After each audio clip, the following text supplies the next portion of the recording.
Hey everybody, in today's video I'm going to dive into skills.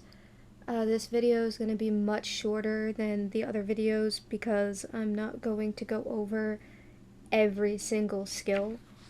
Um, you can find a list of skills starting on page 24 of the Deluxe Explorer's Handbook, but this video is going to take you through a couple of things about the skills uh, that are important to know. So, to get the most out of this video, you're going to want to turn to page 23 in the handbook. So, familiarization. The skills in Savage Worlds are extremely broad, and that is because, again, this game is a toolkit of sorts. You're going to want to pay attention to your game master. Sometimes they will try and emphasize to you that your character is out of their element, and skill checks should not be used on a whim. So, for example, a character having to open a common door should not require a skill check. Skill checks should come into play when there is a chance of success and failure. And players should not be allowed to roll infinitely until they are successful. You can change that depending on how your table runs, but I find that it is a good rule to live by when playing any of these tabletop games. Don't let infinite rolls happen. It will slow down the table significantly. The reason I cover this is because there is a large variety of skills to choose from for this system, and you should consider the chance of success and failure, and possibly consider what other players have in your party when you guys are doing character creation. If you haven't, I also suggest trying something new. There is a plethora of skills to choose from in this game, and all of them are really fun.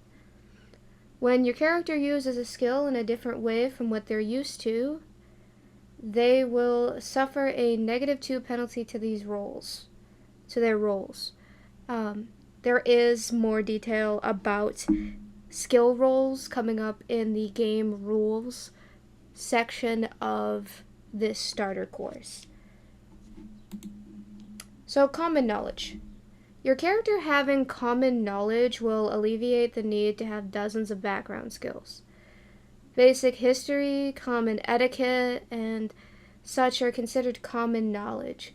If your characters are from the world that you're playing on, it can be assumed that they're going to have common knowledge about various aspects of the world.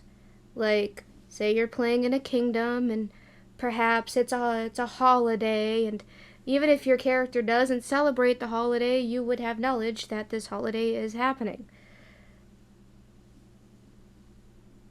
If your background suggests your character should know something about a subject, you add a +2 to your roll. If the subject is foreign to your character, you subtract 2 from your roll. And everything that breaks even gets no modifier. I want to cover a little bit more about this common knowledge. So, if it becomes important to know how well a character performs a common task, the game master can ask for whatever roll is appropriate. Knowing how to do a dance, for example, is a common knowledge roll.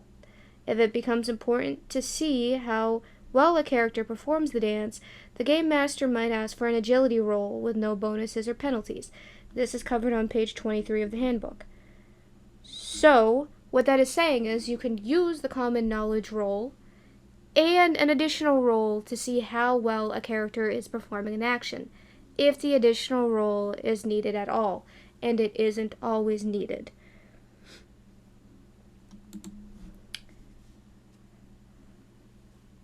And another thing to note about the use of common knowledge is you want to use it sparingly in game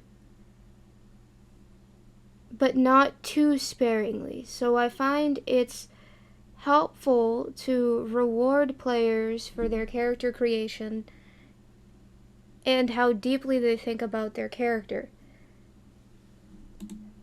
Specific knowledge.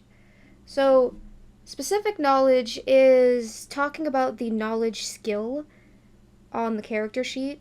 The knowledge skill represents a deeper specialization in a chosen subject. So, if you are, let's say, a dwarf with a knowledge in stonework, for example, not only knows the dungeon was carved, but might just know what race did it and the era in which it was first excavated. This is on page 23 and 24 of the handbook. Knowledge is very specific, and it should be used for specific subjects.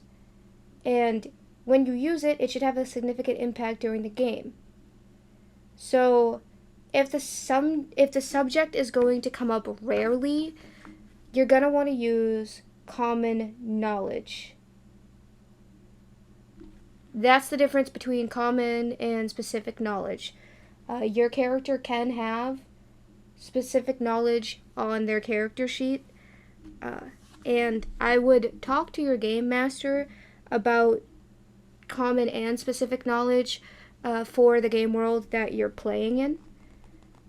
Once you have reached page 24 of this handbook, you're going to want to take a look at all of the skills. You have things like boating, to investigation, to streetwise, and that's going to take you through the skills that you can choose from, remembering that you get 15 skill points. That's it for this video. The next video we will start covering hindrances and all types of other character creation related things. Thank you for watching, and I will see you in the next video.